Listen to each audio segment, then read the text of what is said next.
Perubahan jadwal dan materi yang diujikan di UTBK menimbulkan banyak sekali pertanyaan. Salah satunya adalah bagaimana prosedur pemilihan jurusan yang akan dilakukan jika materi yang diujikan hanya TPS. Pihak LTMPT telah memberikan pernyataan bahwa setiap PTN punya persyaratan tersendiri. Jadi, setiap calon mahasiswa yang daftar hanya akan bisa daftar di prodi PTN yang sesuai dengan kriteria yang dimiliki. Pernyataan tersebut timbul pernyataan, universitas dan jurusan mana yang harus kita pilih di SBMPTN tahun 2020?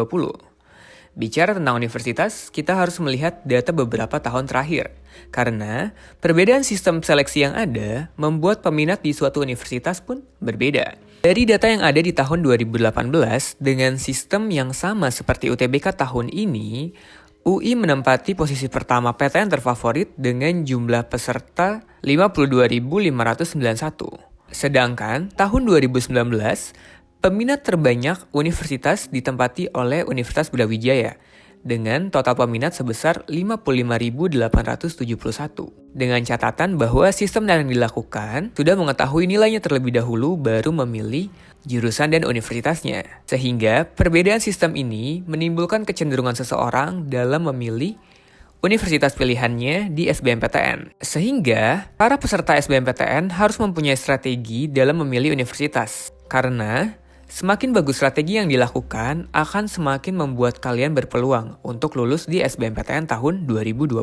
Setelah mempunyai pilihan universitas, kalian bisa langsung ke web universitas untuk melihat kriteria yang ada. Kita ambil contoh, UGM dan UI. Kalau kalian ke website UGM, di situ ada tulisan di paling bawahnya, persyaratan bidang studi SLTA asal, dengan catatan, 1 adalah SMA atau MA IPA, 2 adalah SMA atau MA IPS, 3 adalah SMA atau MA Bahasa, 4 adalah SMK atau MAK, dan 5 adalah MA Keagamaan. Di websitenya juga sudah tersedia mengenai jurusan yang ada dan persyaratan dari SMA-nya. Contoh, kalau kalian ingin memilih jurusan kedokteran gigi, yang dibutuhkan adalah persyaratan nomor 1, yaitu SMA atau MA dari IPA. Sehingga yang bisa memilih jurusan kedokteran itu hanya dari jurusan IPA, tidak bisa dari jurusan IPS. Ilmu aktuaria dari Fakultas MIPA, di sini dia mengatakan bahwa boleh dari jurusan IPA dan IPS karena tertulis 1 dan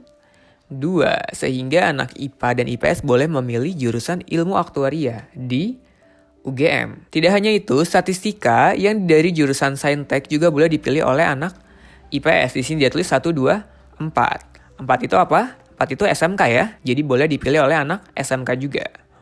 Sedangkan bagi kalian yang ingin lintas jurusan dari IPA ke IPS, hampir semua fakultas dan jurusan yang ada di UGM itu memperbolehkan anak IPA lintas jurusan ke IPS. Contoh, kalau kalian mau jurusan akuntansi, di sini dijabarkan bahwa boleh dari jurusan IPA karena ada angka 1-nya. Tidak hanya itu, semua yang ada di jurusan IPS saya lihat boleh dari jurusan IPA.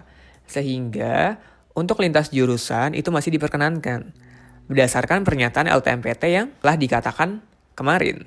Di UI sendiri, untuk fakultas kedokteran, jurusan kedokteran hanya boleh dari SMA IPA. Di sini dia bilang lulusan SMA IPA yang memiliki usia ijazah tidak lebih dari 3 tahun. Sehingga yang boleh mendaftar adalah lulusan tahun 2020, 2019, dan 2018. Tidak hanya itu, untuk semua jurusan IPS, boleh dari jurusan SMA, SMK, atau MA. Berarti anak IPA yang mau mengambil jurusan IPS, anak IPA yang mengambil sosum di UI itu bisa, karena persyaratannya cuma dari SMA, SMK, atau MA. Kalau kalian masih bingung dan masih banyak pertanyaan, kalian bisa menuju website LTMPT. Di sana kalian bisa klik tulisan yang ada SBMPTN, pilih universitas yang kalian mau, dan kalian bisa melihat persebaran tahun 2019 dari jurusan apa seseorang bisa mendaftar. Contoh, misalnya, tadi kita mau lihat jurusan IPA ya, jurusan Saintek, ilmu komputer yang ada di UI. Kalau kalian klik, di situ akan terlihat persebarannya.